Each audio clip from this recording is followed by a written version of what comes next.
오늘부터 읽어가는 내용은 엘리후의 세 번째 연설에 해당이 됩니다. 상당히 길게 엘리후가 말하는데 한 번 연설, 또 두 번째 연설, 세 번째 연설 이렇게 해서 쭉 이야기를 해가는데 오늘 35장이 이 세 번째 연설을 시작하는 부분입니다. 오늘 이 연설 속에서 엘리후가 하는 말은 어떤 말들을 하느냐. 욥이 했던 말, 의롭게 살아가는 것이 무슨 유익이 있느냐. 욥 자신의 말을 한 것이 아니라 다른 맥락에서 이야기를 했는데 엘리후는 여전히 욥이 그렇게 생각하는 것처럼 판단을 하고 이야기를 합니다. 그래서 욥이 한 말과 또 욥이 하지 않은 말을 이렇게 혼동해서 말을 하는 것을 우리가 살펴볼 수 있어요. 1절부터 4절의 내용입니다. 그 내용도 소개가 되고 또 5절부터 8절의 이런 내용에서는 하나님이 우리 인생과 같지 않으신 분이다. 다시 말해서 하나님은 모든 인생들을 초월하시는 그런 하나님이시다라는 것에 근거해서 욥의 말을 비판하는 모습이 표현됩니다. 그리고 후반부 9절부터 마지막 절 내용에서는 욥에 대해서 그의 교만을 또 책망하고 그가 부르짖는 것이 있음에도 불구하고 하나님이 왜 그의 부르짖음을 듣지 아니하시느냐에 대한 이 엘리후의 생각, 이것이 표현되어 있다 하는 겁니다. 그러니까 일반적으로 이야기할 때는 우리가 귀담아 들어야 될 표현들이 많이 있습니다. 하지만 이제 문제는 뭐냐면 일반적인 것들을 어떠한 개별적인 것에 적용을 할 때는 계속 상당한 신중함과 주의가 필요하다 하는 것인데 일반적인 이야기를 하면서 욥에게 그것을 그대로 적용을 하니까 역시 그런 면에서 엘리후도 이 친구들이 했던 실수를 동일하게 반복하고 있다는 것을 보게 됩니다. 그래서 이 친구들과 욥과의 대화 속에서는 일반적으로 이야기하는 것 그리고 개별적으로 이야기하는 것을 잘 구별해서 볼 수 있어야 된다는 겁니다. 그래서 그 자체로 이야기했다면 이 친구들의 말, 특별히 그 친구들의 이야기 속에서도 엘리후의 여러 이야기들은 귀 기울여 들을 만한 표현들이 참 많이 있습니다. 그러나 결국 이제 실수는 그 일반적인 것들을 개별적으로 이야기할 때 조심해야 되는 그럴 면들을 조심하지 못하고 있다 하는 면에서 역시 욥의 처지와는 맞지 않는 그런 이야기를 한다는 것 우리가 계속 생각하면서 이 말씀을 살펴봐야 되겠습니다. 먼저 앞부분의 내용 한번 보시죠. 1절 말씀에 엘리후가 말을 이어 이르되 이 세 번째 연설을 시작하는 것입니다. 2절에 그대는 이것을 합당하게 여기느냐 그대는 그대의 의의가 하나님께로부터 왔다는 말이냐. 욥이 했던 말을 엘리후가 인용해서 그에게 반박하려고 하는 겁니다. 근데 사실 지금 우리말로 번역되어 있는 이 말을 보게 되면 이 말이 옳은 말이죠. 욥이 계속 말하는 것은 자기가 하나님 앞에서 온전하다, 흠이 없다라고 말하는 것이 아니었습니다. 그렇죠? 자신의 의로움이나 이런 모든 것들도 결국 하나님께로부터 왔다 하는 것이 욥이 고백하는 신앙이 맞아요. 그런데 이제 뒤에 이어지는 맥락을 보게 되면 앞뒤 말이 잘 맞지 않습니다. 그래서 이럴 때는 이제 우리가 다른 번역을 좀 보는 게 필요한데 다른 번역에 따라서 보면 이게 무슨 말로 이해가 되냐면 내 의가 하나님의 의보다 낫다라고 말하는 것 이렇게 번역이 되면 그 뒤에 주어지는 말들과 잘 호응이 된다 하는 겁니다. 그래서 다른 번역에서는 그렇게 번역을 하고 있습니다. 32장 2절로 한번 가서 볼까요? 엘리후가 처음 욥에게 이제 말을 하려고 시작하게 될 때 했던 말 32장 2절 말씀에 한번 보세요. 남족석 부스 사람 바라겔의 아들 엘리후가 화를 내니 그가 욥에게 화를 내면 욥이 하나님보다 자기가 의롭다 함이요. 엘리후가 봤을 때 욥에게 책망을 했는데 그 책망하는 주요 이유가 뭐냐니까 자신이 하나님보다 더 의롭다고 여기고 있구나 이렇게 판단하고서는 욥을 향하여 책망했던 것을 우리가 기억한다면 여기 2절에서 말하는 이 표현이 바로 그와 같은 표현으로 엘리후가 말하고 있다는 겁니다. 사실 첫 번째 우리말로 번역된 내용을 보면 맞는 말이죠. 하나님으로부터 의가 왔다는 게 맞죠. 그분이 우리를 허물과 죄에도 불구하고 우리를 의롭다고 여기시기 때문에 우리가 의로운 자가 된 것이 성경이 명백하게 가르치는 진리입니다. 그래서 그 표현보다는 32장 2절에서 엘리후가 했던 말처럼 네가 하는 말을 들어보니 네 의로움이 하나님의 의로움보다도 더 낫다. 네가 이렇게 말하고 있는구나. 이렇게 파악을 한 것이다 하는 겁니다. 그래서 그 다음에 이어지는 3절 한번 보세요. 그대는 그것이 내게 무슨 소용이 있으며 범죄하지 않는 것이 내게 무슨 유익이 있겠느냐고 묻지만은 내가 그대와 및 그대와 함께 있는 그대의 친구들에게 대답하리라. 이렇게 말합니다. 3절의 내용도 어제도 엘리후가 욥에게 했던 말인데 사실 욥 자신의 생각이 아니라 악인들의 생각이 그와 같다 하는 것을 표현한 것인데 이것을 욥이 그렇게 말한 것으로 엘리후가 또 그대로 표현하고 있다고 하는 겁니다. 이게 뭘 말합니까? 의로운 삶을 살아봤자 아무 소용없더라 하는 겁니다. 하나님을 찾고 찾아봤자 찾지 않는 사람이나 더 나을 것이 없더라. 하나님 잘 섬겼는데 도대체 얻는 게 뭐냐 하는 이런 신앙적인 무용론, 신앙적인 회의감이 그대로 표현되고 있는 말이 되는 겁니다. 그 자체적으로는 우리가 늘 이런 표현들을 굉장히 조심해야 되는 것이 맞습니다. 신앙생활 잘해봤자 뭐하냐. 믿음생활 하고 적당히 하면 되지. 굳이 뭐 그렇게 남다르게 열심히 할 게 뭐가 있냐. 믿음으로 구원받고 가면 되지. 이런 식의 생각이 몰려올 때가 있다는 겁니다. 그렇지 않아요. 우리가 이런 생각들이 들지 않도록 늘 조심해야 합니다. 그래서 이 말 자체는 우리가 두고두고 마음에 깊이 새기고 우리가 늘 우리의 신학의 지침으로 삼고 살아가야 할 중요한 말씀이 되지만 욥이 이렇게 했던 말이 아니었다 하는 것입니다. 그리고 이러한 욥에 대해 계속 비판하게 되는 그 근거가 뭐냐면 하나님은 우리 인생과 같지 않으신 분이다 라는 사실을 또 강조합니다. 이것은 앞에서 엘리바스도 했던 말이 됩니다. 엘리바스가 욥에게 했던 말 중에 22장 앞부분에서 엘리바스가 욥에게 했던 말과 비슷한 표현이에요. 하나님의 위대하심 혹은 하나님의 초월하심의 근거에서 네가 의롭다고 하는 게 얼마나 보잘것없는 표현인가, 합당하지 않은 말인가 하는 것을 비판하고 있는 겁니다. 한번 5절 말씀 보십시오. 그대는 하늘을 우러러보라. 그대보다 높이 뜬 구름을 바라보라.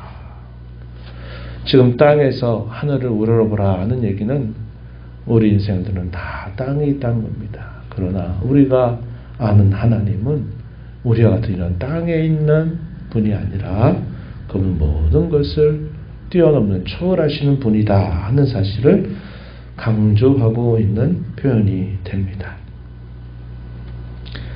그러면서 그가 계속 하는 말 한번 보십시오. 6절 말씀에 그대가 범죄한들 하나님께 무슨 영향이 있겠으며 그대의 악행이 가득한들 하나님께 무슨 상관이 있겠으며 반대의 경우입니다. 7절에 그대가 의로운들 하나님께 무엇을 드리겠으며 그가 그대의 손에서 무엇을 받으시겠느냐. 우리가 땅에 있고 하나님이 이 모든 것을 초월하시는 하나님이시라면 우리가 이 땅에서 죄를 짓는 것에 대하여 하나님이 무슨 영향을 받으시겠느냐. 우리가 이 땅에서 의롭다고 하면서 의를 행한다 하는 것이 과연 하나님과 무슨 상관이 있겠느냐. 하나님의 어떠한 부분에 더해지거나 빼지는 것이 없다라는 사실을 표현하고 있습니다. 우리 인생에 범죄하는 것, 또 우리 인생에서 의를 행하는 것과 하나님과 도대체 무슨 관계가 있느냐 하는 것이죠. 이것이 우리에게 주는 의미는 이 자체적으로 봤을 때 굉장히 중요한 의미를 전달해 주고 있어요. 바울 사도가 로마서를 기록하면서 로마서 전체 가운데 크게 두 부분으로 나눌 때 로마서 1장에서부터 11장까지가 한 부분입니다. 그리고 12장부터 마지막 16장까지가 한 부분인데 바울 사도가 이 편지를 쓸 때 크게 이 두 부분을 되게 구별했었습니다. 앞부분은 뭘 얘기하느냐. 교리적인 내용들을 쭉 진술을 하고요.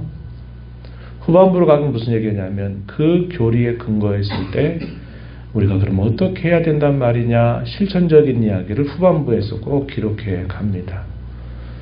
로마서 11장까지가 이 교리에 대한 부분들을 이야기하죠.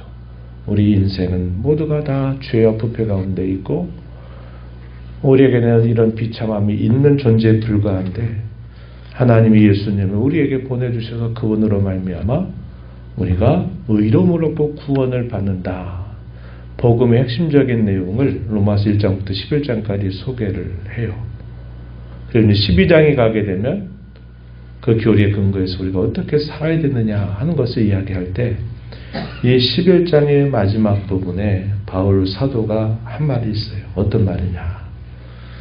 과연 누가 주께 먼저 드려서 갚으심을 받으시겠느냐 이런 말을 합니다. 로마서 11장 35절 표현이에요. 하나님께서 우리 사람에게 베풀어 주신 크고 놀라운 이 은혜가 어떻게 주어진 것이냐. 그것은 전적으로 하나님의 은혜로 말미암아 주어진 것이지 우리가 무엇인가 하나님이 하시는 그 일에 우리가 무엇인가를 더하고 보태서 우리가 그 일에 뭔가 공로를 나타내서 하나님이 그런 일을 행해 주신 일이 결코 아니다 하는 사실을 강조하면서 이 표현을 하는데 이 표현이 바로 이 엘리후가 여기서 말하고 있는 이 표현의 내용과 매우 비슷한 내용을 담고 있습니다. 이런 표현은 이사야서에서도 분명히 말하고 있어요. 누가 그의 모사가 되었느냐? 하나님이 과연 누구와 의논하셨느냐? 그런 일이 없다는 겁니다. 사람은 사람일 뿐이다 하는 사실을 표현하고 있는 거죠. 우리가 이런 거죠. 내가 무엇인가 선하고 좋은 일을 하면 하나님께 뭔가를 내가 보태주는 것처럼 생각을 하거나 내가 하나님 앞에서 죄를 범하면 하나님에게서 어떤 것들을 우리가 마치 빼앗게 되는 것처럼 이렇게 생각하는 태도를 우리가 버려야 된다는 겁니다. 이게 조금 어려운 말인데 우리 인생에 행하는 죄나 의라고 하는 것은 사실상 하나님과 아무런 관계가 없다. 이렇게 엘리후가 하는 말은 우리가 의롭게 하는 것은 결국 우리 삶 속에 우리에게 도움이 되는 것일 뿐이고 우리가 죄를 범해서 벌을 받는 것도 우리에게만 영향이 있는 것이지 하나님께 어떠한 영향이 있는 것은 아니다. 이렇게 말을 하고 있다는 겁니다. 하나님이 하시는 일은 대단히 독립적이고 우리 사람과 협력해서 어떤 일들을 하시는 것이 아니라 하나님은 그분의 뜻을 따라서 여전히 행하시는 분이고 하나님의 본성이나 그분의 성품이나 그분의 속성에 관하여서 우리가 어떤 것을 통해서 빼앗기도 하고 어떤 것을 더해 주는 것도 아니다 하는 겁니다. 우리가 하나님께 영광을 돌린다는 말은 우리가 하나님께 우리가 무엇인가를 잘해서 그분의 영광이 더 커지는 것을 말하는 게 아닙니다. 우리가 죄를 범해서 마치 어린아이가 부모님한테 기분 나쁘다고 부모님이 싫어한 거 행하면서 내가 이렇게 하는 것은 마치 부모님의 어떠한 것들을 마치 빼앗는 것처럼, 그러니 나에게 잘해달라고 하는 식의 그런 태도를 갖는 것이 아닌 것처럼 하나님도 그와 같다는 겁니다. 그분의 영광이 어떤 것을 더하거나 어떤 것을 빼앗는 이라고는 아무런 상관이 없다. 그분은 본래부터 영광스러운 분이고 완전하신 분이고 아무것도 부족하거나 더할 것이 없는 그분 자신이다 하는 사실을 표현하고 있는 말이죠. 그래서 엘리후가 하는 이 말은 그 자체로서는 대단히 귀중한 내용들을 담고 있다는 겁니다. 문제는 결국 이런 중요한 내용들이 욥에게 있어서는 올바르게 적용되지 않고 있다 하는 것이 결국 가장 큰 실수의 내용이 된다 하겠습니다. 8절에서 소결론은 어떻게 내리냐면 그대의 악은 그대와 같은 사람에게나 있는 것이고 그대의 의는 어떤 사람에게도 있는 것이다. 이렇게 말합니다. 하나님 앞에서 모든 사람은 다 거기서 거기다 이 말이죠. 도토리 키재기라고 하는 말, 그런 말을 우리에게 떠올려주는 표현이 될 수 있겠습니다. 그리고 이어서 이 욥을 향해서 계속 하는 말은 아무리 하나님을 향해서 부르짖는다 하더라도 하나님이 침묵하시는다는 분명한 이유가 있다. 그것은 결국 헛된 것을 하나님 앞에 찾고 요구하기 때문이다 하는 사실을 강조하고 있습니다. 먼저 13절 말씀 한번 보십시오. 12절부터 보시죠. 그들이 악인의 교만으로 말미암아 거기에서 부르짖으나 대답하는 자가 없음은 헛된 것은 하나님이 결코 듣지 아니하시며 전능자가 돌아보지 아니하시기 때문이다. 이렇게 말합니다. 보통 모든 사람들은 하나님을 진실하게 진심으로 찾지 않는다. 이렇게 엘리후가 말을 하고는 혹시라도 하나님을 향해서 찾는다 하더라도 다시 말해서 욥대가 하나님 앞에 만나게 해달라고 그렇게 부르짖음에도 불구하고 하나님이 침묵하시는 것은 네가 헛된 것을 하나님 앞에 찾고 있기 때문에 하나님이 듣지 않는 것이다 라고 대답하는 것입니다. 그래서 엘리후가 욥에 대해서 하는 말은 네가 그렇게 하나님을 찾아도 하나님이 찾지 않는 이유는 네가 교만하기 때문이고 네가 잘못된 동기를 가지고 있기 때문이고 네가 헛된 것을 찾고 있기 때문이다. 이렇게 대답을 하는 겁니다. 그럼 이 엘리후의 말이 맞는 말입니까? 엘리후의 말이 맞는 말이 아니에요. 욥이 하나님을 찾는 것이 헛된 것을 찾는 것이 아니었다 하는 것입니다. 욥이 14절에 했던 말을 엘리후가 표현했어요. 하물며 말하기를 하나님은 배울 수 없고 이래 판단하시면 그 앞에 있으니 나는 그를 기다릴 뿐이라 말하는 그대일까 보냐. 헛되이 입을 열어 지식 없는 말을 많이 하고 있구나. 마지막 절에서 그가 이렇게 표현을 했습니다. 사실 욥이 내가 하나님을 배울 수 없다. 그리고 나의 이 모든 일들은 오직 하나님만이 아신다.